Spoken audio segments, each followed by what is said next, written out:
This is Terra Monstrum with Tyler and Chauncey, where we discuss all things horror, cult, and monster movie related for your listening pleasure. This week we'll be covering the latest Marvel release, Venom, and a personal favorite of Chauncey's, The Night of the Creeps. First, we're Yeah. going to talk about Venom. I honestly had heard negative things, and it ended up being a bit of a joyride for me. I enjoyed the majority of the movie. It was okay, so I'm probably coming from an angle that you're not. I'm a bit of a comic book nerd. Okay. Are you a comic book nerd? I like a lot of comics, but I'm not deep into the Marvel universe or anything. Like, I've read all of Saga, I've read all of The Walking Dead. Like, there's a lot of series I've gone through, just not in depth into Marvel's world. Yeah, I grew up in Marvel. I grew up in X-Men specifically, but you can't help but to touch down on a lot of this other stuff too. So No, for sure. So, I was initially the connections in the movie that aren't connected to the comic. I was initially like a little thrown off by, and I'm watching, and I go into watching the thing, and I wasn't sure what to expect. So, I agree, it was like a thrill ride, and I enjoyed. I like everything, even if I hate it. I kind of liked hating it. I know. Nope. But I enjoyed this on the roller coaster ride aspect. Yeah, it was fun. It was it's like cotton candy. I get when you bite into it, there's not too much there, but it's enjoyable throughout. Yeah, definitely. My one of my first complaints is I didn't feel like Eddie Brock was actually the character that he was in the comics. I thought, oh, he wasn't at all. I didn't think so either, because he's he's kind of mean and. Well, this is just me going off the Spider-Man animated TV show. So I guess it's accurate enough. It's accurate enough. Yeah. Yeah. No, I mean, he was spiteful. He was vindictive against Peter Parker and kind of a loner himself. So yeah, he wasn't particularly a good guy. Yeah. But I mean, like, even his personality traits weren't even close to good guy traits. Like there's nothing about him that you were supposed to really empathize with. Yeah, I agree. But at least they made him kind of a jerk with the email thing, and yeah. I feel like they made him overall good, but still kind of shitty. And I felt like Tom Hardy did a good job there. Right. Yeah. And I could tell that they were trying to portray him and the girl for some reason. They were trying to portray them both as being somewhat morally ambiguous. But I didn't think that they portrayed it very well. They just kind of threw it out there like, oh, they're cool with eating heads off. It's fine. Yeah, no, that was weird. Like, yeah. I'm 100% with you, especially Michelle Williams. Like, what? She seems totally fine with it. Also, that if what she said was true about it being the symbiote's idea to make out with Tom Hardy, like, also cool with kind of having your body taken over immediately. Yeah. Right. Yeah, totally. So basically you've now murdered somebody and basically been forced into a sexual abuse situation, Yeah. But and I mean, you're cool with it. Look at how long it took Tom Hardy to come to grips with Venom. Like, that was a good 30 minutes of the movie. Michelle Williams gets that whole story arc off screen in 3 or 4 minutes, maybe? Yeah, I felt the same thing with the Carlton Drake character. Like, he just bonded real quick and all was cool. I guess the argument can be made there that the symbiote, that one's name was Riot, that the Riot symbiote had already been in a bunch of people. Yeah, but does that make a difference? I didn't pick up on that. That's a good point, though. It could. Yeah, it kind of looked like the yellow one. I think his name is Phage in the comics. All those symbiotes were actually from the comics. And the yellow one, it was sort of implied or shown that it bonded with too many things and it didn't work and it died. Yeah. Where this other one, Riot, apparently was able to walk halfway, from Asia somewhere. Yeah. To what I assume. What was it? I mean, that brings up an interesting point, Chauncey, because if you ignore the aspects like the deeper lore of a symbiote, like that, it's easier to process what's happening in the movie. But if you start picking into it and digging into it, it didn't really seem like they fully established their rules for how a symbiote bonds, like what creates a strong bond, and like you said, whether or not bonding with more and more people gives you a better ability to bond or a worse ability to bond. Right. Yeah, and in the case of comic books, I understand that comic books have been around a long time. Venom wasn't created by Todd McFarlane, but he really sort of came to prominence when Todd McFarlane was doing Spider-Man, and I realized that those abilities change over time, and they sort of retcon stuff and stuff like that. But I mean, they're out there. It's not like they had to sit down and have a meeting about what the whole backstory was going to be. Yeah. They don't have to come up with it. They don't have to come up with it because, there's how many timelines and how many reboots for them to pull from. Right. It's not just that they've got backstory to go off of immediately without doing the work for it. It's that they have multiple options as well. Right. And all they need to do is just get one nerd in there to basically be all, push up his glasses, snort, and be all, I don't think he can do that because we're dealing with the fourth retcon of Venom's origin, But, they didn't even pay that dude. Yeah. On the same subject, I do want to ask, what did you think of Venom's effects when he was full symbiote Venom mode? I'm not sure if it's my TV, the sort of digital quality of the... we might be on the same page. Looking at, but I feel like we've taken a big step back in CG effects. We're in agreement on Venom in this one, because I felt the same way about the Predator, Predator. Yeah. I agree. Okay, here's some notable things. Darkness makes CGI easier. You can hide a lot of the flaws. It's one of the things that makes Jurassic Park hold up so well. Yeah. The T-Rex scenes. This movie was nothing but night scenes, and they still didn't blend it well. And I felt like, I don't know, you tell me how accurate this is to the comics, but I always felt like Venom kind of pulled in light. He would be the darkest thing in a scene, even if it's nighttime. And in the movie, it felt like he had this kind of pasty tinge to him versus pulling in, sucking in light. Right. They were trying to sort of represent, they were trying to get it a little bit for the fanboys and make a situation where they could show color of all the symbiotes. But yeah, you're totally right. At least in the drawings, and the black suit was originally Spider-Man's black suit. It had nothing to do with Venom, and it was jet black, and it was drawn jet black. It wasn't shiny. It wasn't. Yeah. That was what I felt pulled me out of that. Lighting is everything. It's everything in video games. It's the holy grail of, producing realism in video games. And same thing with CGI. If that lighting's off. Yeah. They tried to make it shiny. Yeah. They which didn't need to. Added too much. So have you ever seen, John Boyega from the new Star Wars? Yeah. So he was in this great English horror film. Attack the Block? Attack the Block, yeah. Yeah, that's a good one. You remember the baddies in that? How they were just literally black cutouts on the screen? Mm-hmm. Yeah. And that's kind of what I'm thinking when you're saying this, is about how it's this negative void kind of. Yeah. That's how I imagine the symbiote suit. It's, if you're seeing light, it's reflecting off of, I don't know what, but it should be the light flashes that you see should be the accents of the suit, not the highlight of the suit with darkness as the accent. You know what I mean? I agree. Like a negative space.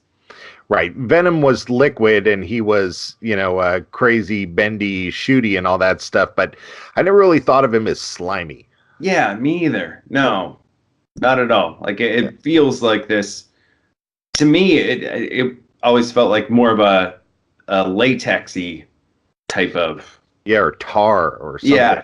Yeah, you know what I mean, like plastic and tar mixed together. Yeah, I agree. But not slimy. It felt, it didn't feel that organic that it even could be slimy. So it does make me want to go back and watch some of the movies in history that I thought had these great action effects, Mm-hmm. and sort of look at them, because between the Predator and Venom, I'm finding myself feeling that we haven't evolved quite as far as I thought we did. So, how all those kids in, I forget where they were, but they were trapped in the cave system. Yeah. The I soccer remember, team. I remember thinking like, that of course it was a terrible tragedy and I was terrified for these kids and everything, but I remember bases covered, go on. Right. I remember being a little disappointed in the human race that we didn't have some sort of more advanced technology to save these kids. Oh, I agree. And this movie is, I thought we were better than this. I thought we were I thought we had more technology than this. It's not like this movie didn't have the budget. Well, are you sure though? What was the budget? Because I haven't looked it up, but I feel like I feel like we do have the technology. I just feel like it's not being used. Maybe. Yeah, I don't know. That's why I want to go back and look at some of well, I mean, technology has changed in other regards. When I was watching a lot of these other movies, I was watching it maybe on the big screen where it was film, or I was watching it on a different television, but now everything's flat screen. Everything's I think a lot of it too, though, Chauncey, like with earlier special effects, they're trying to do as much from a practical standpoint as they can, so that the CGI can overlay on top of practical effects or accent practical effects versus even Iron Man 1. Yeah. I imagine that in my head those effects were way better, but now I kind of want to watch it again and be all like, oh, okay, it is totally superimposed looking. Yeah, but that's still, like I think a lot of that is still switching between a guy in a suit that they filmed with a green screen in a flying position, and they're using special effects to overlay on top of an existing motion.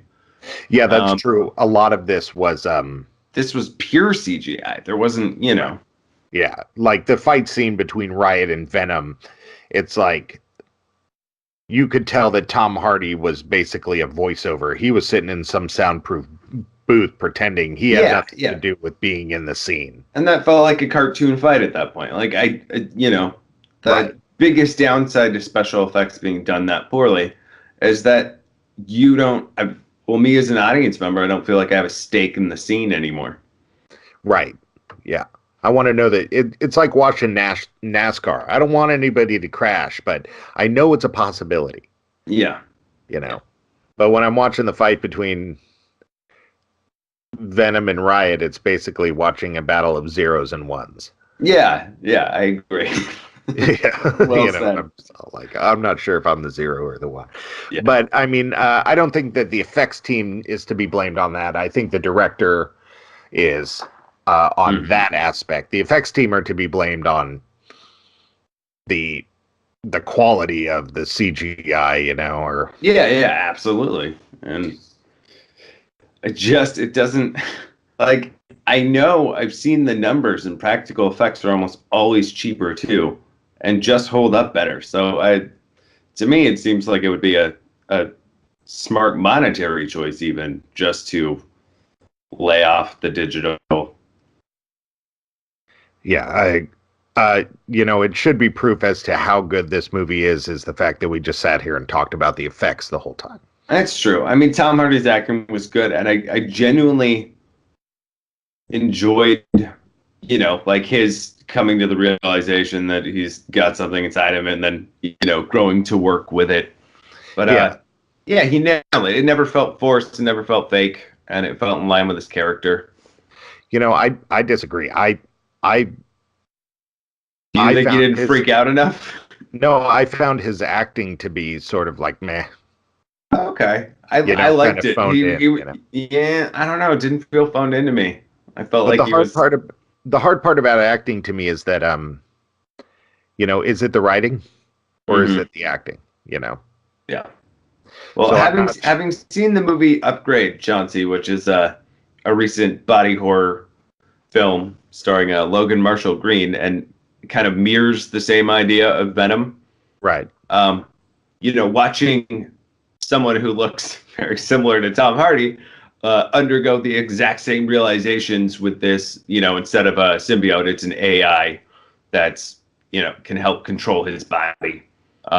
But it also speaks to him in his head, and watching both these actors do kind of the same role, I guess maybe I appreciate it more because I felt like Tom Hardy delivered the better version of this. I see. Yeah. So it's like a Wyatt Earp Tombstone. Yeah. There we go. Connection. Yeah. Yeah. Yeah. I'm gonna have to watch this Upgrade. I think it's really funny that it's totally paralleled there and everything. You should. I think they do a better job with the action sequences personally. The other movie that we can't help but to bring up and make a comparison to here is Life. Did you see Life? I didn't see Life. No, that was one I just kept putting on the back burner over and over and over again. When Life came out, everybody thought that it was sort of like a sneaky prequel to Venom. Oh, I had no idea. I didn't know that was even a secret fan theory. Yeah, and it, frankly, it still could be somewhat connected, but they should have gone with that more. That was a really good movie, a really cool movie, and if they had just picked it up from the end of Life and really sort of run with it from there, it would have just been an awesome transition. You'll have to watch the movie. I guess we can't talk about it too much because I might give that one a watch today. Yeah, it's great. And Jake Gyllenhaal, he irritates me because he kind of looks like every doofus I hated in high school, but he's really good in it, But all in all, would I watch Venom again? Yeah, I'm gonna end up watching it again because it's a comic book movie, and that's what I do. I like them. I watch them. If I'm so in a movie, I'm one and done typically. So this may be the only time I watch Venom. Well, with comic book movies, I tend to wait a year and watch them again because I like the roller coaster ride, and I like thinking. Because when I watch these things, I think about a lot of the backstory, and that's going to be a big part of what people complain about this movie, like Venom's eyes. Why are they shaped like that? He's supposed to have been the Spider-Man suit, and that's why they're shaped like that. And Riot is not supposed to be that. Carlton Drake actually gets in the comics gets shot up with Spider-Man DNA and becomes Homo arachnus. It evolves into this thing that eats half the company, the Life Foundation that he works for. And Riot is actually a symbiote. So in the comics, there's Venom, and then he spawns his symbiote. So Carnage and these other ones are actually offshoots. And Riot is actually one that they forced out of him, through fake. Okay, so, I didn't realize in the comics that all the symbiotes had come out of Venom. Yeah, so there's going to be a lot of complaints with people about the story. But of course, a lot of this has been retconned and changed over the years. Originally, Venom was just straight up evil, kind of doing evil stuff. But later, he sort of became sort of an anti-hero and stuff like that. So I'm not really sure I know they've got that whole line of Venom as U.S. Agent Venom. Yeah. And that's actually Flash Thompson is when he's Agent Venom. That's the bad guy from when Peter Parker was in high school. So there's a lot of Spider-Man. I know Flash from the show. Yeah, I do want to institute a new portion of our podcast starting now, Chauncey. I feel like no matter how bad the film is, we both probably have a scene that we liked more than any other. So would you start off our first portion of what was your favorite scene from Venom? Oh, man. I wasn't prepared. So if I had to just come right off the deal, I would say that my favorite scene was probably when he first gets confronted. Okay. All the way through the motorcycle chase scene, that whole action sequence of him getting confronted. Yeah, I like that too. And I was going to say my favorite shot in the movie was the motorcycle shot where they go into slow-mo and you see him kind of falling off of the cycle. Yeah, yeah. But I thought it was artful. I was like, I hope there's more shots like this in the film. Yeah. Spoiler alert, there weren't more shots like that in the film. But But that was my favorite chunk for sure. Yeah, and I have to say the sets, while the computer effects were not necessarily all that great, all the sets were really sort of like beautiful. The Oakland scenery was like rad when they're coming through the streets, when they're looking at the rocket through the forest and everything. All the sets are just like really rad looking. Yeah, yeah. But once again, that was physical, real world effects.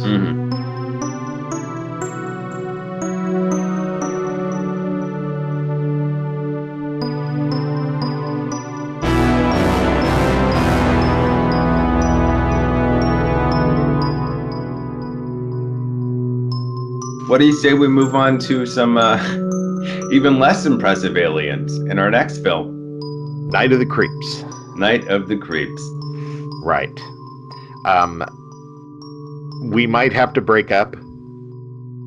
This is one of my favorite movies of all time. Okay.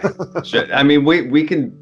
Do you mind if we take a smoke break, Chauncey, and then we can just do the next one? And if we need to break it up into two. I mean, no, that's fine. I was joking that you and I might have to break up if you don't love this movie. Okay. Thought you were talking about episode structure. No. Okay. No. I think it's delightful and insane, and it has just breakneck pacing. This movie really does not let up. No. Yeah. To me, it is really sort of the greatest of what the 80s has to offer as far as horror films is concerned. It is just lighthearted, freaky. It's all those things all at the same time. No, and even the complaints I have about this movie, I feel like they got wrapped up as soon as the thought dawned on me that maybe the moral of the film is that we're all creeps. I'm like, yeah. If you look at it from that perspective, even the behaviors that you would write off in today's day and age, they're okay. Yeah. Well, the director, Fred Decker, apparently wanted to shoot the film in black and white originally. And he was trying to include like every B-movie cliche he could come up with. That's fun. But they wouldn't let him do it in black and white, of course. But well, I'm glad they didn't, because I would have really lessened the first part of the film. Yeah, and plus how colorful it is really kind of part of the fun of it, The over the black and white, them running the credits that were, I think, yellow with like the blue drop, solid drop and everything. It had this whole kind of comic book thing going on. Yeah, I loved it.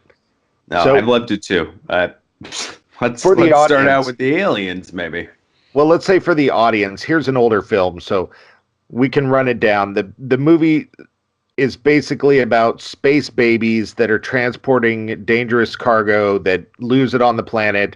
The cargo is slugs that turns people into zombies. Chauncey, don't lie to the audience.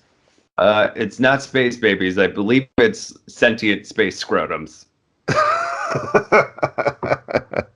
Yeah. All right. Yeah. Or here's a better one. This is actually a precursor to Pumpkinhead. Oh, totally. Yeah, they were kind of like squat little pumpkin heads. Yeah. Those little pumpkin head creatures. Proto pumpkin heads. Also a great movie. It is. So, it starts Tom Atkins. He's a, hardcore B-movie mainstay. I'm going to have to look up his filmography here. Yeah, the guy who played the cop, he was in The Fog, Escape from New York, Creepshow, Halloween 3, Maniac Cop, the remake of My Bloody Valentine, and a lot of other things. Wow. He's sort of like the male version of a Scream Queen. Yeah. No, I didn't realize he was so prolific, but your background on horror is much better than mine. Yeah, and I always love him because he always plays like the ridiculous character like he does in this. Yeah. So ridiculous. But he is definitely the crowning character in this of awesomeness. But I have to say, all the characters are totally likable. They are pretty likable. I didn't care for our main guy though. I gotta say. And that's one thing I kind of like about it is that like they always try to take the nerd and turn him into a cool guy. a diamond in the rough, and really, if he's just polished right, he'll be a better version of what everybody else is. And in Yeah, the no, case he's of Tim, terrible the whole time. yeah, he's truly a nerd. Yes, no, his friend was much more likable in my opinion, but mostly it's just hard to wrap my head around like The girl it, liking him. the girl liking him, just his immediate like psycho possessiveness over her. Like, oh, that's the one I'm gonna marry her, and his friend's like, well, let's make it happen, bro. Yeah. And he doesn't know her name. Uh, doesn't know if they're in the same grade. Doesn't know if they have any of the same interests. I don't think he's heard her speak at that point.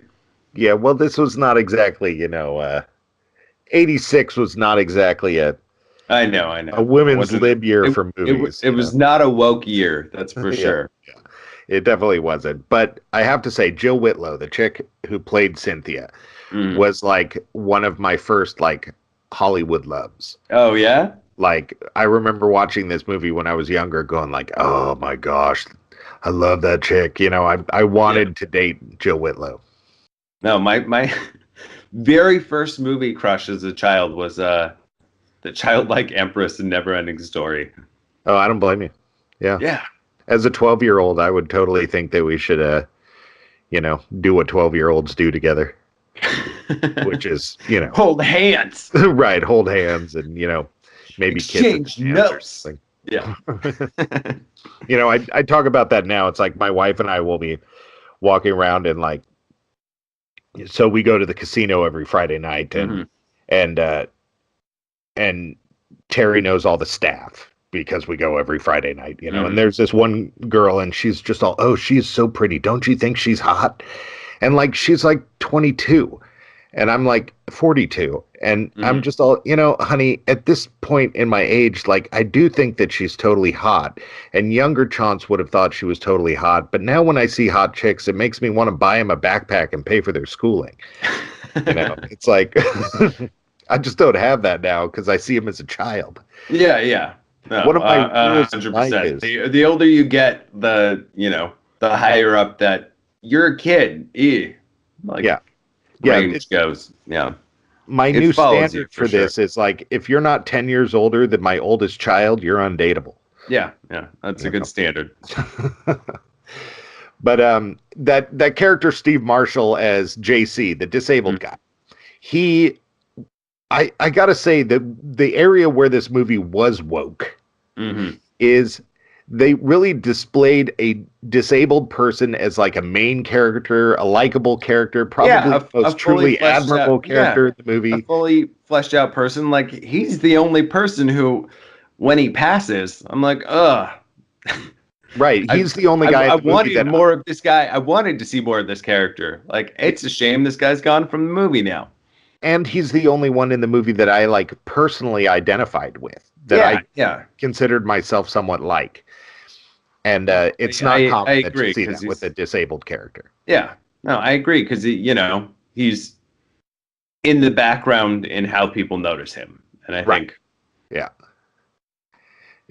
All right, so what are some of your complaints? I don't even know if I want to go to complaints yet. I want to start out with the intro, because I love the black and white 60s. You were saying that he tried to put in as many tropes as he could. Yeah. And I feel like he did it by age of the scenes too, because the stuff that takes place in the 60s felt like a movie from that era, like through and through. Yeah, sort of the post-atomic horror sort of creepy monster film style. Like the camera angles, the way they show the car when they're zooming in on it and the music goes in and they go straight to that close up of the guy, and even like the switches between scenes or areas in a scene, I felt like kind of nailed that era of filmmaking too. Yeah, I totally agree. So what we need to do is also add a new segment to our show called 6 Degrees to the Predator. Because the director, Fred Decker, wrote The Predator. Oh. Isn't that funny? Yeah. But yeah, he was just such a B-movie fan, man. He put it all in there just perfectly. Yeah. He actually wrote a couple of other. He wrote Titan AE. He was uncredited for that. Mm-hmm. I don't know if you saw that. I barely remember that movie. But he wrote and directed RoboCop 3, which is definitely a return to the B film. I haven't seen it, but I know that it's not well regarded in the RoboCop movie universe. Yeah, no, it's not. Yeah. But yeah, no, I agree. He put in everything just awesomely. You know, the sort of, you know, slow. It's like even the amount of camera work. So these older films, they had less cameras. They had less camera work. And like he had more long drawn out scenes, sort of. Yeah, 100%. Yeah. Yeah, it was really just well done, and really those tropes sort of went throughout. And now it's hard to tell with the movie from 1986, like what was a trope from the past and what will become one of the future. Yeah. No, that's a good question. And my knowledge of like 70s horror is almost nil outside of Godzilla movies. So I love Godzilla movies. Me too. But yeah, so like I don't know where they are in the span of the trope of the frat boys. Mm-hmm. But man, they nailed it. They did. They did. I also wrote down some hair stuff, which I thought was interesting. Totally.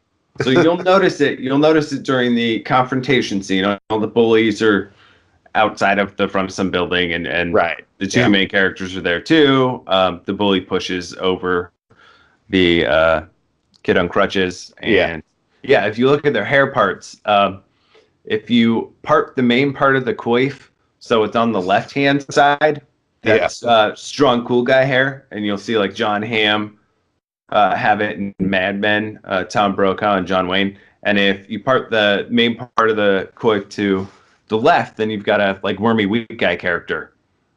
Oh, really? Yeah. So our two heroes get the wormy weak guy part, and all the jocks get the manly cool guy part. Yeah, but some of them also got like mullets and handlebar mustaches. They do also have mullets. And they look like they're 30. I'm just all like, how long have you been in college? a really long time. Yeah. It was like... It's because their parents know that they're definitely moving back in as soon as they're done with college. Yeah. Like these are guys who can't hold down a job, so they just keep paying to keep them in school. Right, because they know that their only choice after that is to have them work for their company. And and they don't want to. They don't want to see that kid every day. Right, and sexually harass the secretaries. Yeah, they're enjoying their freedom, and they're going to keep it going. Yeah, totally. It was ridiculous, but that bad guy Brad, he was like the bad guy from Revenge of the Nerds, the bad guy from Karate Kid. You know, he was like everybody. You know. Yeah. He was like he was on the brink of sweeping the leg. He's an everyman for shitty people. Yeah, totally. Like all the people who were him out there who are watching this movie are like, I like that guy. I see him in me. Had I been watching this with my buddy Jason, who we always said growing up looked like the bad guy from the Karate Kid, so we'd always like be all sweep the leg, Johnny, you know. So it's like perfect for him, you know. Yeah. And then, man, sweaters have come a long way. They have. Thank God. Yeah. But all in all, I have to say, just anybody who hasn't seen this movie, I would say this is awesome. Now, I really want to hear some of your complaints, though. All right. Complaints. I mean, other than certain aspects of the movie not holding up in terms of, like the way they approach women in the film. Yeah, well, doesn't hold up. I mean, that's my biggest complaint, and that's really age of the film. That there's nothing you can do about it. The film shows its age, and that's fine.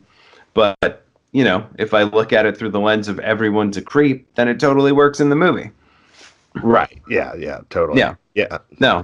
So negatives. I mean, I don't have too many, Chance. Like overall, it's very entertaining and very well done. I want to ask you, like, what's your favorite detective quip? Oh, I don't know. Probably the one that they used for the poster, the I got good news and bad news girls. Oh yeah. The good news No, is your dates are here. The that's bad exactly news what. is they're dead. You know. Yeah, no, his deliveries are great. I did not understand some of them Bullwinkle didn't moose. quite land. When he says it's Miller time, I felt like that Yeah. that came out of nowhere. Did they get paid for that? I don't know. Was he ad-libbing? That's another question of mine. How much of his dialogue did he ad-lib and how much was actually in the script? Right, because he says "thrill me" a couple of times when he answers the phone. He says it a lot, and it rubs off on our young hero, who then also begins using quips at the end of the film. Right, Spanky Yeah. is what he ends up getting called. Yeah, no, I thought that was so funny when the detective's like, classic Spanky. Yeah, Like, totally. you've known this kid for all of I don't know. He's been on your radar for about 4 hours. Right. Yeah, Yeah. totally. No, And just when the he's amount just of all the amount of nonchalance accepting of whatever's happening this detective has is great. yeah, absolutely. And when he's just all, oh, are you Detective Cameron? He's all, no, Bullwinkle Moose. You're just all Right. like, what is up with this guy? But I take it back. Have we covered the best scene yet? No, we haven't covered the best scene yet. Okay. I've got a few. I mean, for me, the best scene, I feel like they nailed horror with that bathroom scene. Oh, totally. It's so tense because of his physical disability, like that guy's basically marooned in a bathroom stall. And he's the one guy you think might not die, and the one guy you don't want to die. One guy you don't want to die. Yeah. Yeah. No, that scene is gripping. I felt for him. Right. Yeah. So you know how you love something for years and it like changes. Like I'm a fan of the Ramones, and my favorite Ramones song has changed about 90 times. Mm-hmm. You know, with this movie, for some reason, I've like associated it with like being a part of my life. Mm-hmm. Like to the point where like my favorite scene in it is like the one where I'm like absorbing emotion that probably isn't even there, and it's when Detective Cameron is going to kill himself, and he tapes up the door and does all the stuff, but then he gets the call and basically says, well, if I'm going to die anyway, I'm going to go kill some zombies, basically. Oh yeah, no, that slow zoom on the open oven, like that's a powerful shot right there. Yeah, totally. So that's the scene that I love, like on a heartfelt level. Yeah. No, I feel you. And I felt like a lot of the scenes in this movie were almost like these mini vignette character portraits. Yeah. And it really works. And maybe each scene, you know, because there is a lot of talk about how this guy was really trying to pay homage to a bunch of old movies. Maybe they're pulled from old movies and I just don't know what they are. I mean, maybe, but regardless, I felt like the showing, not telling work that this film does was really good and difficult to pull off. I mean, if you were to take those individual scenes and watch them on their own, a lot of them tell a story within that, just within the scene. So it doesn't feel like there's wasted space in the movie at all. And I think that's part of what keeps the pace so lively. Yeah, and it's just sad. Like, was it before its time, or was there just never an audience there? Because the director really never went on to do anything really all that impressive as a director. And even as a writer, really only has 6 or 7 credits to his name. And none of them are necessarily all that great, although I did love Titan AE. So it's like, was it before its time? It's like this cult status stuff. It's like hard to explain. I don't know. No, I feel you, especially, if it's, I think when you're talking about cult status, stuff is difficult to explain like this. I think when it's these one-offs where nothing else is produced, I think that's the hard thing to tackle. Like, you've got legends like John Waters or whatever, and, of course they're producing multiple things that people are interested in that make them the cult object versus just their films. I think I just had a personal realization. Shoot. And that is that, like, I like to make things. I write things. I write songs. I dream of making movies, comics, stuff like that, Yeah. But I know none of them are going to be great because I'm influenced by all this crap. So I think basically what you're saying is that if you're going to make crap, you have to be prolific. You can either make one thing that's great, like J.R.R. Tolkien, Yeah. or you can just make a bunch of crap like Piers Anthony. But, so I think I need to be more prolific in my creativity. I mean, it is the exposure effect, John C. So, the more of something you have to expose people to, the more they like it over time, just because they hear about it more often and witness it more often. People are dumb. Brains are dumb. Yeah, Ugh. Well, I'm sure a great influence on Fred Dekker was Roger Corman. Mm-hmm. And look at him. His stuff was terrible. Yeah. Yeah. But everybody, but so many people know that name, even if they don't even know his filmography. Yeah. Yeah. Because he made some of the best, worst films of all time. That he did. So, something I wanted to cover before we move on from this is the nostalgia of 80s movies. Mm-hmm. And that this one to me is so incredibly nostalgic because it's so 80s. And I was trying to think of why 80s movies are nostalgic, because I didn't necessarily grow up in the 80s. Okay, I didn't at all, really. I mean, I was born in 84. So I feel like by the time, actual memory kicks in, it's 88. And we're almost in the 90s at that point. Well, I started high school in 1990. Mm-hmm. So these movies I didn't watch in the 80s. I watched most of them in the 90s on cable television, because cable had become this thing, Yeah. And so they were basically rerunning all these terrible movies on TV, and that's where I saw most of them, I mean, if you talk to your parents, like that's kind of a common thread with a lot of these movies we hold on to, is that it's so strange to think that in like the 60s, the cheap shit to put on television were like black and white serials from the 50s. Right. Yeah. Absolutely. And so I think these are just so nostalgic to me, because when I look at them, that wasn't really my high school experience. Mm-hmm. But for some reason, I feel like it was.